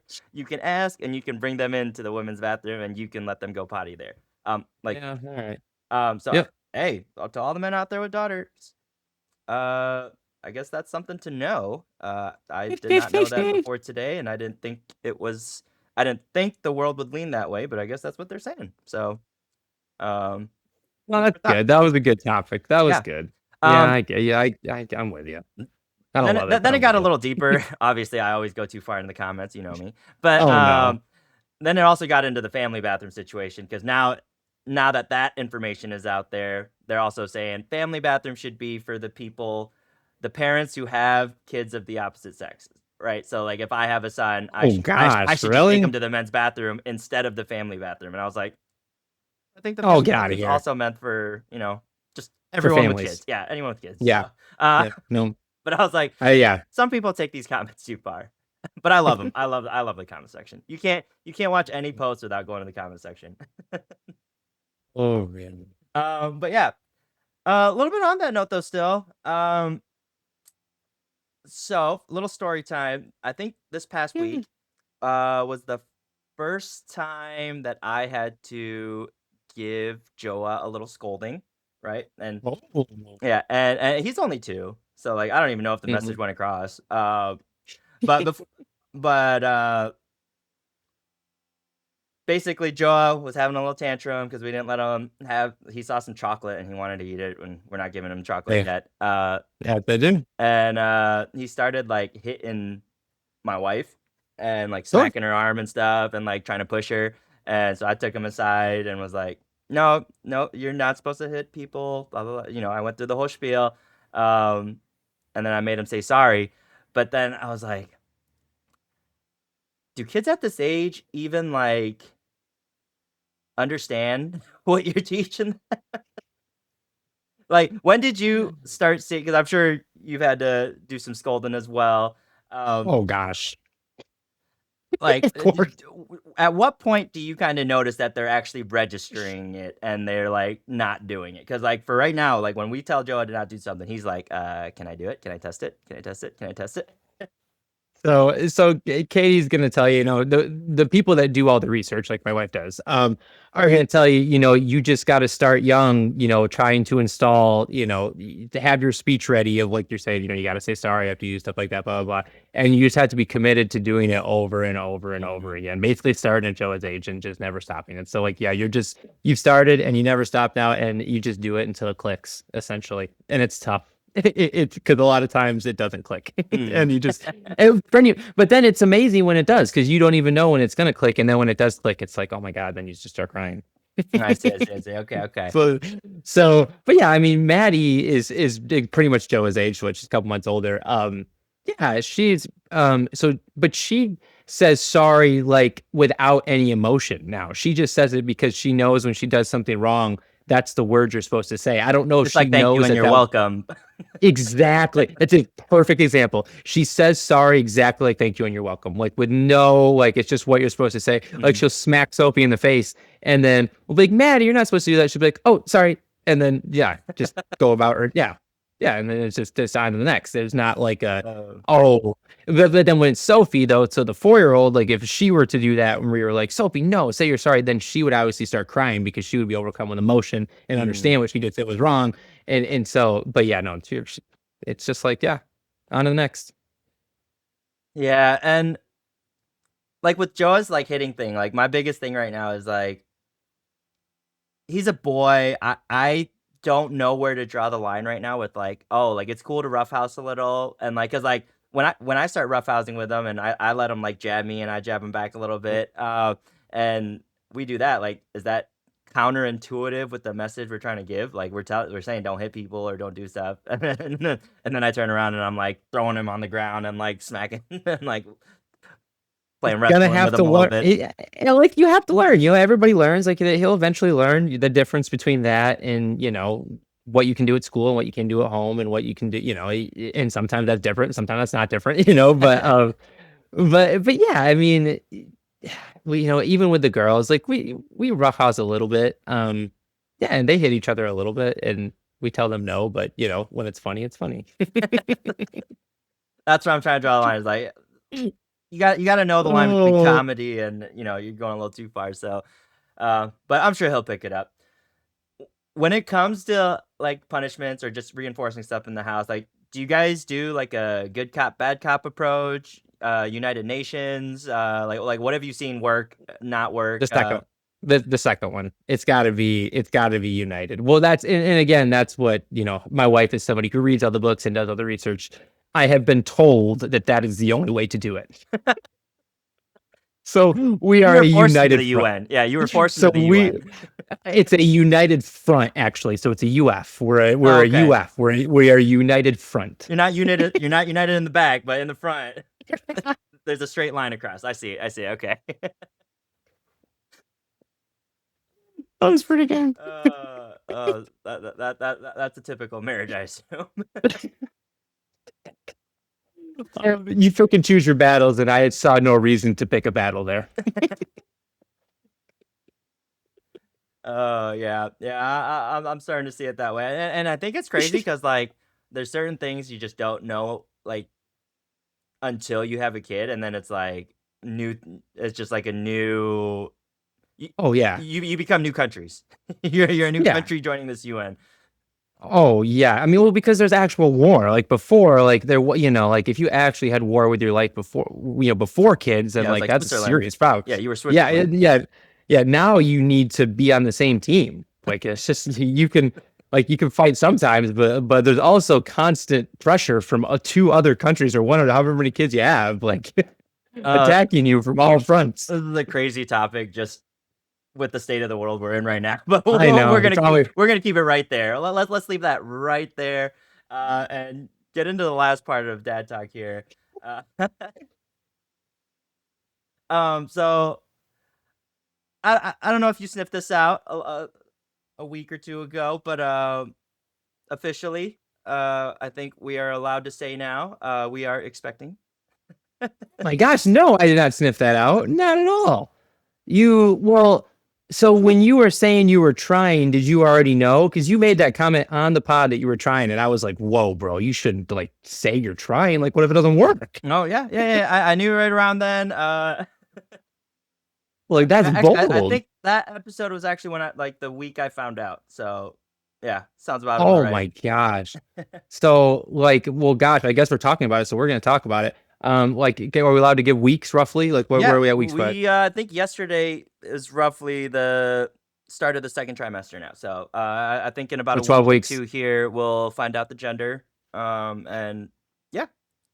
So the people that haven't had kids yet, 12 weeks is a normal time to like announce to the world, like Hoy's saying, you're in the second trimester, or whatever. So she might be a little past 12 then wherever she's at. They're showing Scooble on. Sorry, not to ruin your, but Scooble is in the dugout there. Just anything for Scooble. He's got the USA in the dugout. He's not pitching, but he's there. So yeah, 12 weeks is a normal time to announce. And so you're getting genetic testing done then to tell the gender is what you're saying if we're going to know in a couple weeks. Okay. Yep. And so yeah, that's a lot of insurance covers that now. Sometimes it doesn't. For Sophie, it didn't.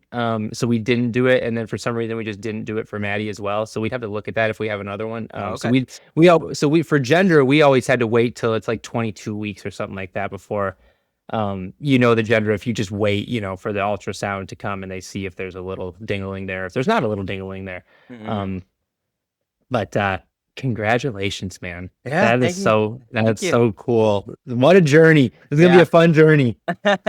Yeah, I've been manifesting a daughter, so I believe it will be one. But I guess only time will tell. Only time will tell. Just be careful. Be careful predicting or manifesting or hoping or praying or wishing or. Oh no, I mean I'm fine either way, but Oh, I know. I've had the name picked out for a minute here, so. Well, it's funny. So there's two ways to think about it. Is like obviously each family, you want a guy and a girl, like that's very natural. But then also like you already have a boy, so like you already have all boy stuff. So like just from the perspective of like you've already gotten 2 years into raising a boy, like you got all the boy stuff, like you kind of have a little bit of an idea of what it's like for those first 2 years for a boy. So there is of benefit and they'll be they should be friends or whatever, you and your brother are 2 years apart or 3 years apart, whatever it is, it's like, so like that's nice too. So there's pros and cons to the whole thing. Yeah. I think for Laura and I, we actually don't care if our daughter is a little tomboyish, so we're like, hey, it'll be fine. It'll be fine. Yeah. I feel it's the other way around, maybe a little bit more difficult with the son walking around in a dress and stuff. But hey, we're also in San Francisco, so it's totally okay. Oh yeah, I mean you can't complain about that, brother.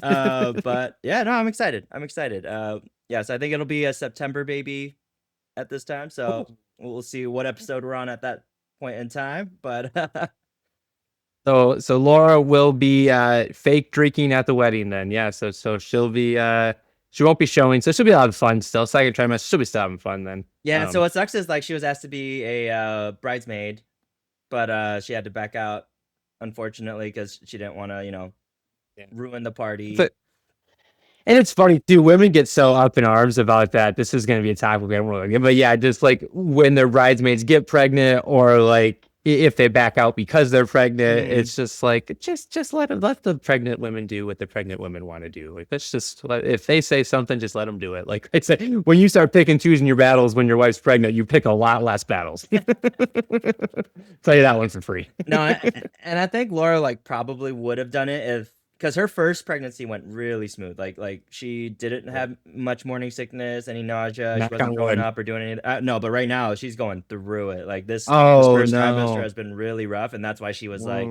"Oh, I'm gonna have to back out. Like it's just too much right now, and I don't think I can handle it." Because I think originally she was like, "If we try and I'm pregnant, and it's like the first pregnancy we had with Joah, then I should be fine." I was like, "Yeah, all right, it's up to you." But is what it is, and if you got to back out, you got to back out. It's just what it is. But exciting times. Crazy times. Oh my gosh, yeah, you're gonna be either skipping some of these or dying through some of these, or we'll see what it's like. We'll see what life's like in 9 months or whatever it is. That's crazy. We'll find a way to make it work. But we'll find a way. I wasn't sure if you sniffed it out when I started asking. I think the last like 3 episodes, I was like asking a lot of daddy-daughter questions. So I was like trying to, trying to sniff out some research, get some info, what it's like over there, and kind of prep myself a little bit here. That's funny. But yeah, that's all I have for dad talk. I did want to play a small. I don't want to quite call it a game, but we'll do like a little info session types. Info type game. We'll kind of leave it there. You got Soph here now. Is she Gen Z, Gen A? Like what is she? Don't ask me. Heck if I know. I don't know. What are we? She's probably more in Gen A. We're definitely millennials. So, okay.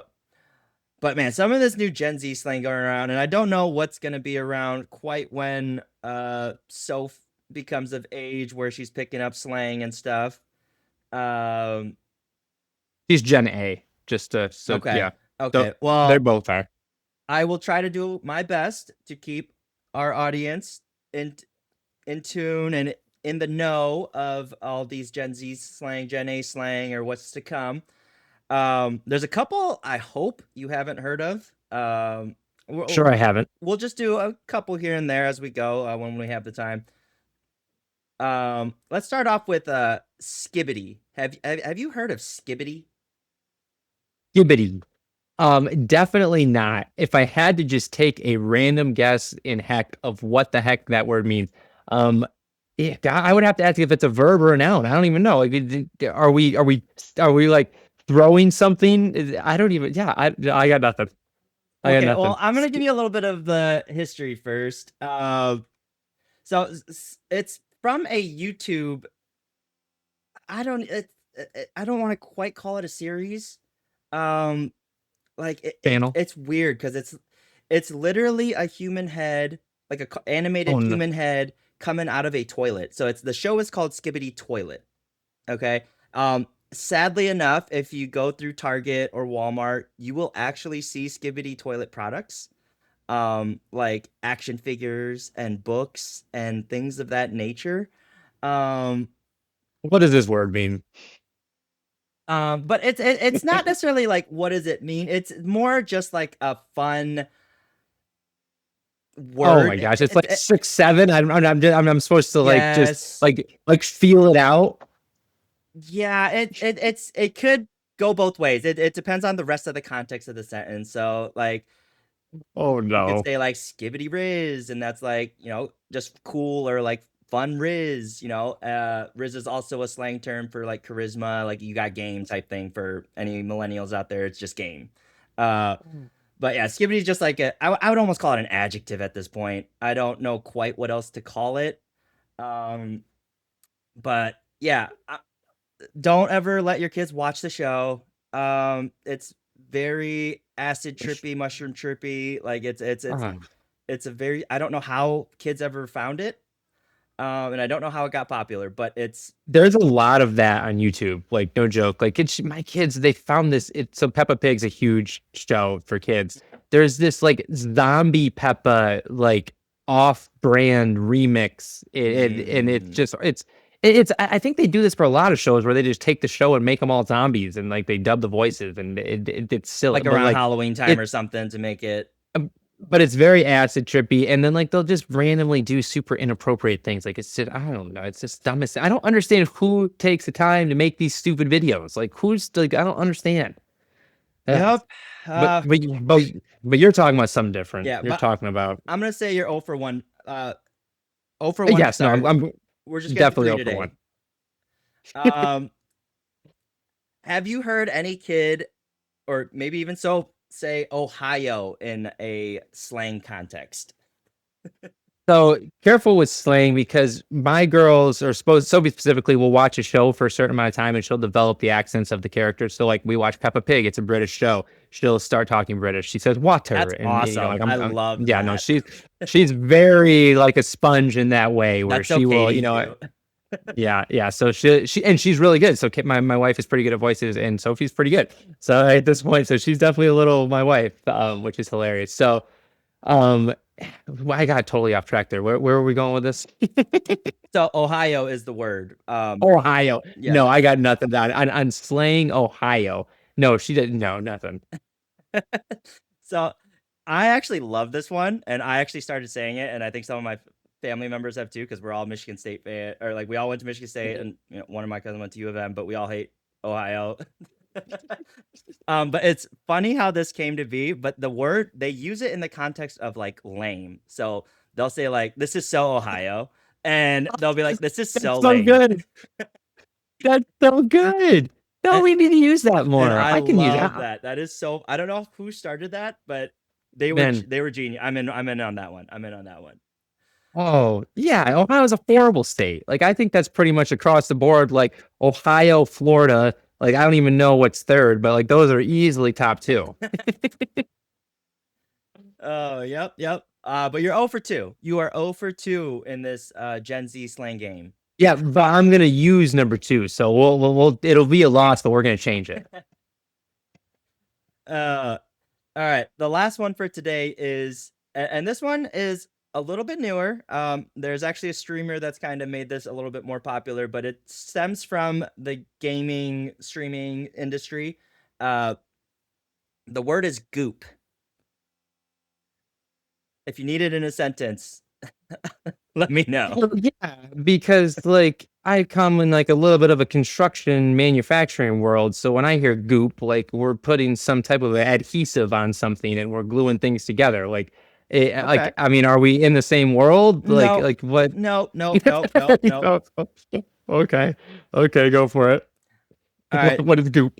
So goop is basically like my gear, like my chain. So it's actually an acronym for gear off other people. So it comes from video gaming world where it's like when you kill somebody, you take all their stuff and then Oh, okay, Yep. yeah, okay. yeah, so it's like, you know, Okay. if I kill you and I take your items, then now I have your goop, right? But kids use it in like, yo, I like, you know, check out my goop. Like I got the chains, I got the swag, like I got all the goods. So they're like, you know, don't touch my goop. Which I think it's funny to say. So I'm actually for it. You know me, I'm a child. yeah. So like as long as it's fun to say and there's nothing weird behind it, I'm all for it. So Oh, this is a good one. No, this yeah, no, I'm for this one. Yeah. yep. Yeah. And it's got an actual acronym. It's not like 6-7 where it's just like, you know, up in the air Man, interpretation. just type stuff. give me a chance. You know, that's all I ask. Give me a chance. What's that first one you said? Skibbity. Yeah, that one Yeah, that one's out. That No one's gotta chance. go. That one's gotta go. Skibbity's gotta go of all of them. Yeah. Oh gosh. Yep. And actually, it's funny me saying that's gotta go. I did have something that I wanted to talk about. I'm glad we're here at the end because we can just cut it if it goes bad. No, we're not. because- no, Let's go. because, well, it's a little bit of a twist off. Not okay. It's more of I don't want to say I don't want to say I want to tell white people how to react, but I got to figure out a better way to say that. And so here is the topics we're going to use this week to talk about this right here. And did you see Travis Achan? Did you see the video of Travis Achan? And I say that You mean you know Devon? on purpose. Devon A-Chain. Devon A-Chain. No. A-Chain. No. A-Chain No. or- So you're barking up the right tree. Travis, who you formerly knew as ETN, came out this week.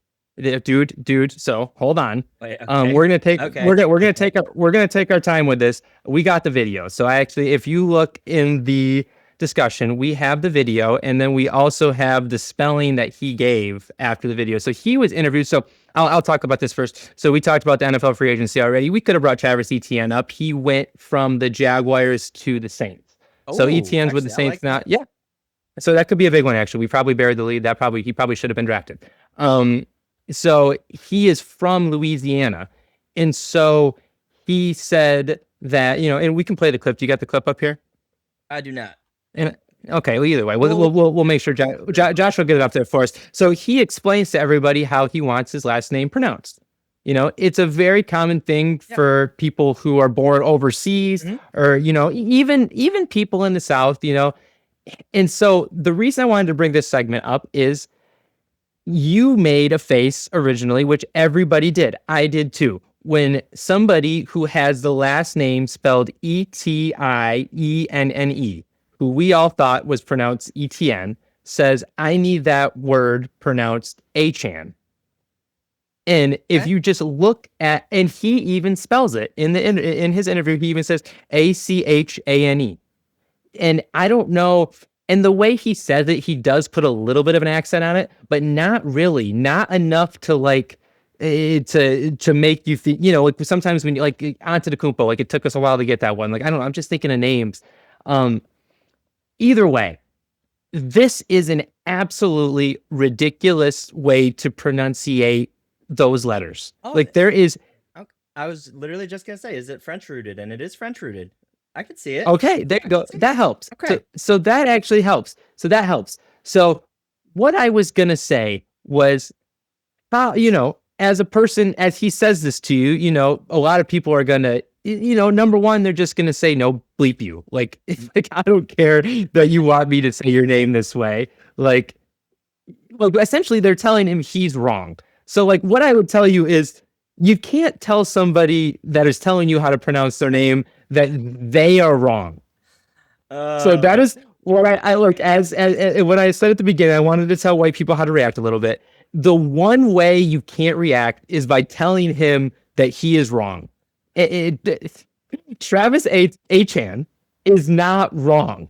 You can have quibbles with how it's pronounced or how we got here, like what grandmother's grandma started pronouncing it this way, or where it came from. You just looked up it's French rooted. Like that makes sense. We can, but the one thing you can't do is tell him he's wrong. I just want the world to hear that, and we're gonna work off of that now. So that was that was one of them that I wanted to get to, and so yeah, it just it's funny. Like I get it. It's funny. It's easy to jab at, but at the same time, yeah, I agree with you. Like if someone's telling you this is how they want it, I mean that's what it's supposed to be. I think the same thing actually happened with Alyssa Liu, which actually this might be the opposite take, or I don't want to say take, but the opposite thing happened to her, because so her last name is spelled Liu. She came out and told everyone, I just want everyone to say Alyssa Liu. I don't know if it's because she grew up and that's what was easy for everyone to say, so like she just ran with it.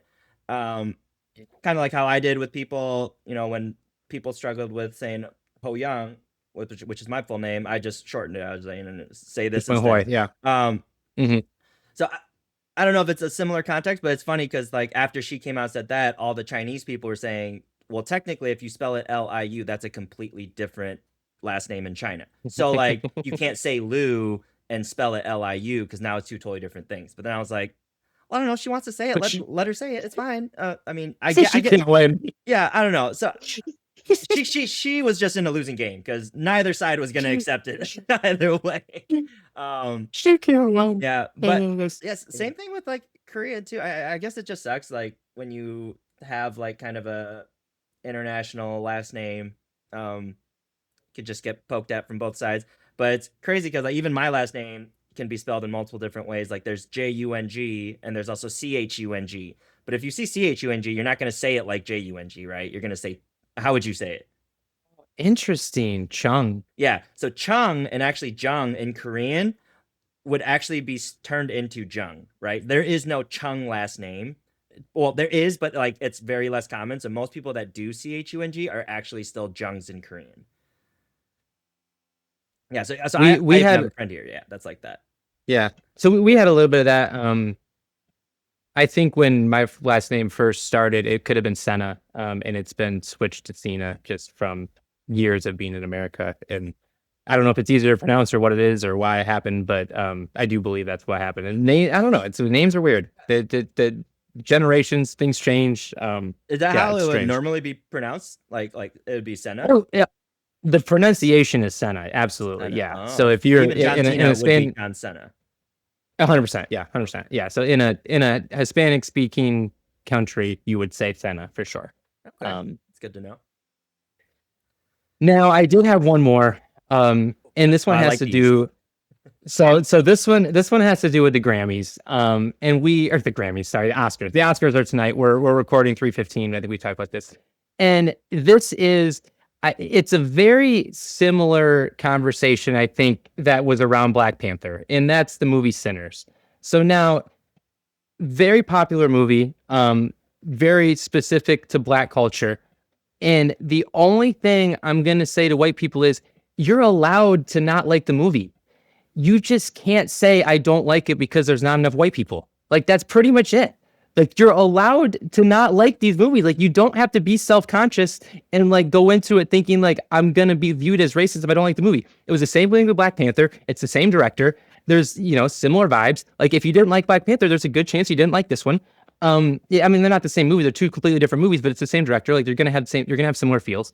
And I think you and I both had similar reactions where like Sinners is a good movie, but like the Oscars are going on right now. Like I don't expect Sinners to win an Oscar. Like when I first saw it, I was like, oh, this is like a really good movie. It's very creative, but I didn't think of it as like it didn't blow my socks off. Like especially because it went into it with so much hype, and maybe that was the problem is I let the hype get to my head when I watched it. But I definitely liked it, so I don't want to like go off and say like Black Panther, I'll just flat out say like I didn't like Black Panther. So like that's a different thing. That's what I mean. So that's a Marvel thing. That's a whole different thing. Yeah. But this one specifically. So yeah, as I was saying. But this one specifically, like you're allowed to not like Sinners. Like it's okay, people. Just don't say something stupid along with it. Like like you're even allowed to say like you don't love the music. Like that's fine. Nobody's gonna like that's fine. Just basically don't say because there wasn't enough white people. That's pretty much the only thing you can't say.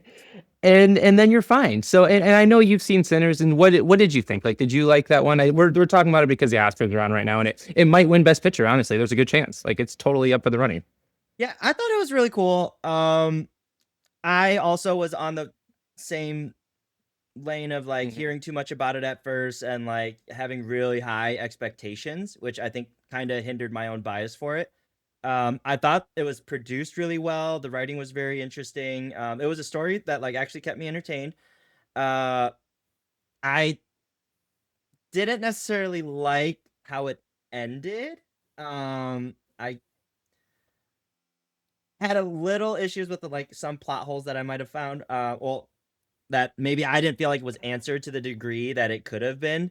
But outside of that, great movie. Yeah, definitely enjoyed watching it. It was cool learning about some of like that Black history stuff, especially from the South. But yeah, that dude's voice is crazy. When he started singing in that car with the guitar, dude's voice is crazy. Yeah, so it was interesting. I don't know if I would put that as a winner for me, but I also haven't watched necessarily most of the movies on the list, so I did want to the other part of this, so I wanted to make my joke about that and move on. But so the other part about the Oscars I did want to say was I did appreciate that. I did feel like when we were in college, like, you know, in the 2010s, that more than half of those movies that got nominated were movies that nobody had seen ever.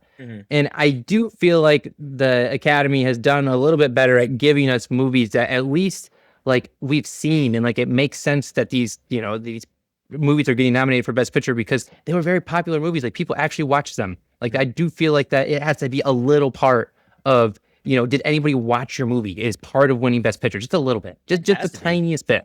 That'd be a little bit. Like we get all these ones. So just the ones like this year. So Sinners was just a huge movie. One battle after another. Paul Thomas Anderson, Leo DiCaprio is, you know, his last big movie. It was very popular. You know, I watched that one. It's just a flat out good movie. Like, do I think that's what's going to win Best Picture? Maybe it had a little political jazz to it. So like maybe that will help it actually. But I guess I don't know in this climate if that's going to help or hurt you.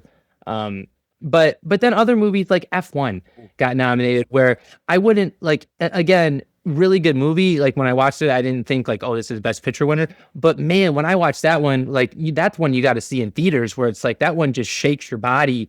And like that, like there should be a separate award. I think people have said this before where it's like just theater movies that like when you go to the movies just like blew your socks off when you were in the theater. Like I don't know how you would put that into words at that award, but like F1 was just one where you went in and just blew your socks off in the theaters. The Plan C gets me every time. We're going Plan C every time. That's basically our podcast. We just go Plan C.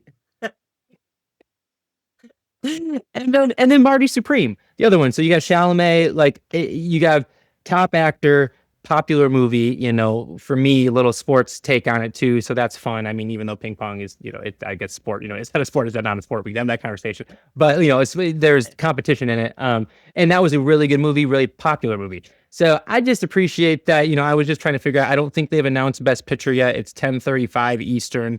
I was just trying to look it up right now before we headed off if I could get a winner. I don't know if we have one yet. I thought One Battle After Another was going to win, but we'll have to see if that actually happens. And so on the vein of movies that could win that nobody's seen, Hamnet is like a modern reboot of Hamlet, the old Shakespeare play.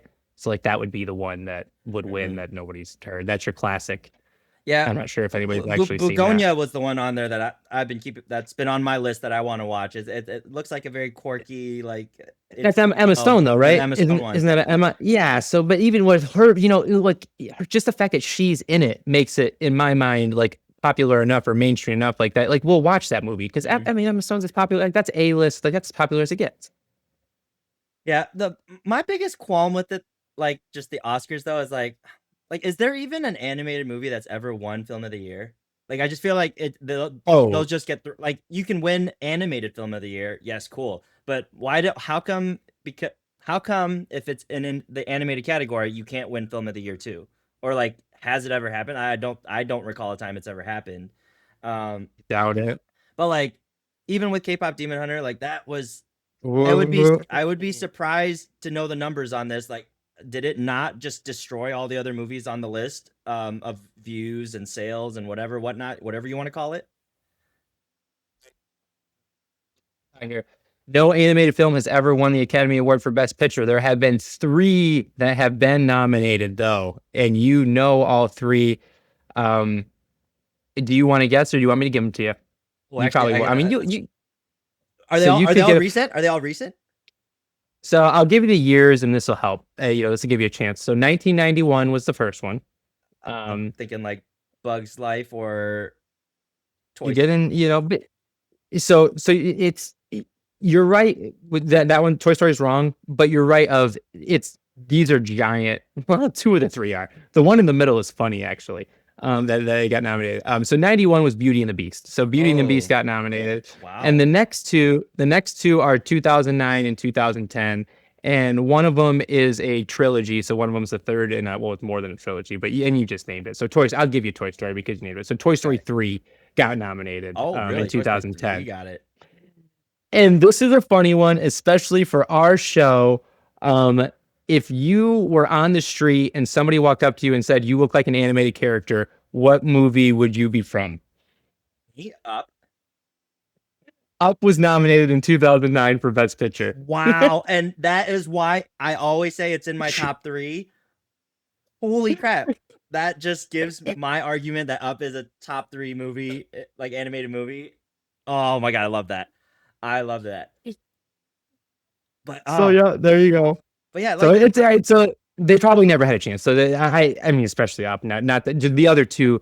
History has put the other 2 on another level. But yeah, I would not assume. I would assume they didn't have a chance. I would never have thought Up. But never. But even with Demon Hunter, does it not make it to that like that Best Picture list because it started on Netflix and not the theater? Like, is that something that it's got to win an Oscar, right? It got nominated, right? It won the Best Animated Feature Film, but like, why? It did. Okay. Why is it not in the talks of like the Best Picture? Like, it's not even nominated as a Best Picture, but it had to have done like ridiculous numbers.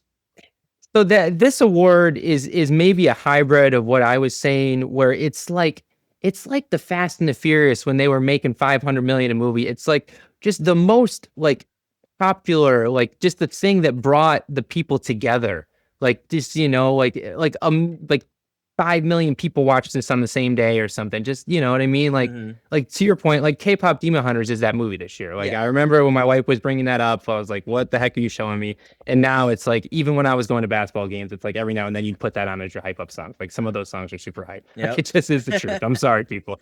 Like that K-pop Demon Hunters soundtrack is so legit. Like there's no way around it. Like it's just so legit. And the movie itself stands up to the soundtrack too. The whole thing is pretty darn good. It's just all put together so well, and that's why I'm so confused about the nominations this year. And I'm like, how is it not even nominated? First of all, and then like, I need to see the reasons why it's not going to win. I need to see it. Like, I'm not to knock on any of these other movies, but like, I can guarantee you, if I go down the street and I ask if you've seen any of the movies on that list versus if you've seen K-pop Demon Hunter, everyone will say they've heard or watched K-pop Demon Hunter, right? Well, and so I mean, to your point, it started on Netflix, and so I mean, this is like one of Netflix has had a lot of wins, but this is a Netflix win, like big time win. Yeah, so I don't know. I'd love to see the numbers at some point, but Crazy. And then she's gonna get another chance to. So the writer, producer, the lead singer that plays oh my gosh, I don't know why, Rumi, Arden Cho or DJ? No, the first name he said. Yeah, Arden Cho. Okay. Yeah. She's become a star now, and so she has a lot of creative leeway to make these next couple movies. So hopefully she does well with them. Yep. Hopefully. Yep. I'm excited. I am excited. Did they announce the film of the year yet though? No. So I keep looking at it. I don't have the quad box on right now. So usually, pull back the curtain Sunday nights, there's a lot of sports on. Usually I got the quad box up. But I wanted to focus just on the baseball games.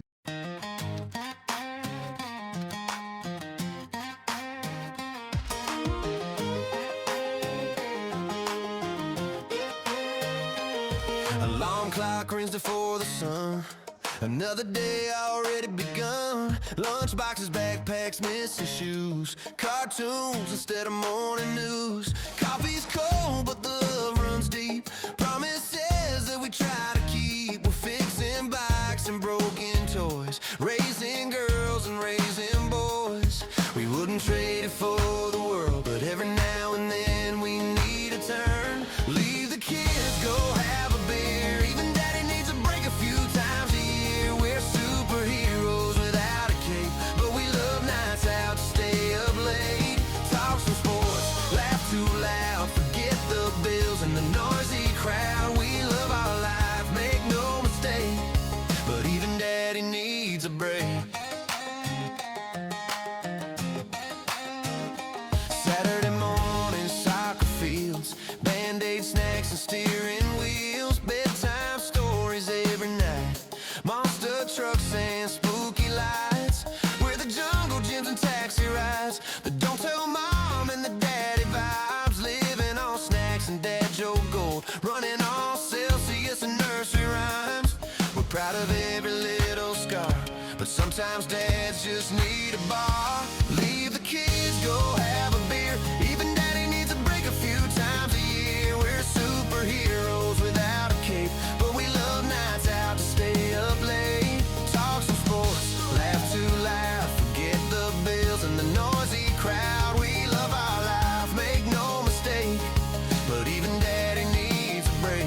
Yeah, we'll be back before the morning light, ready to coach and do bedtime right, fix the sink and build the toys, be the heroes for our girls and boys. But tonight we're just some dads, trading stories we never had, laughing loud, letting it out.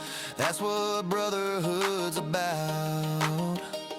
Leave the kids, go have a beer. Even daddy needs a break a few times a year. We're superheroes without a cape, but we love one night out to stay up late. Turn it up, let the words fade. Two tired dads on a podcast stage. Life gets loud, but we celebrate, 'cause even daddy needs a break. Yeah, tomorrow we'll be back again, coaching teams to let it loose. But tonight it's just a couple dads, disgruntled losers with some booze. And if you're listening and feeling the weight, pull up a chair, crack one with your mates, 'cause raising kids is a beautiful ride. So we'll be back every Sunday night.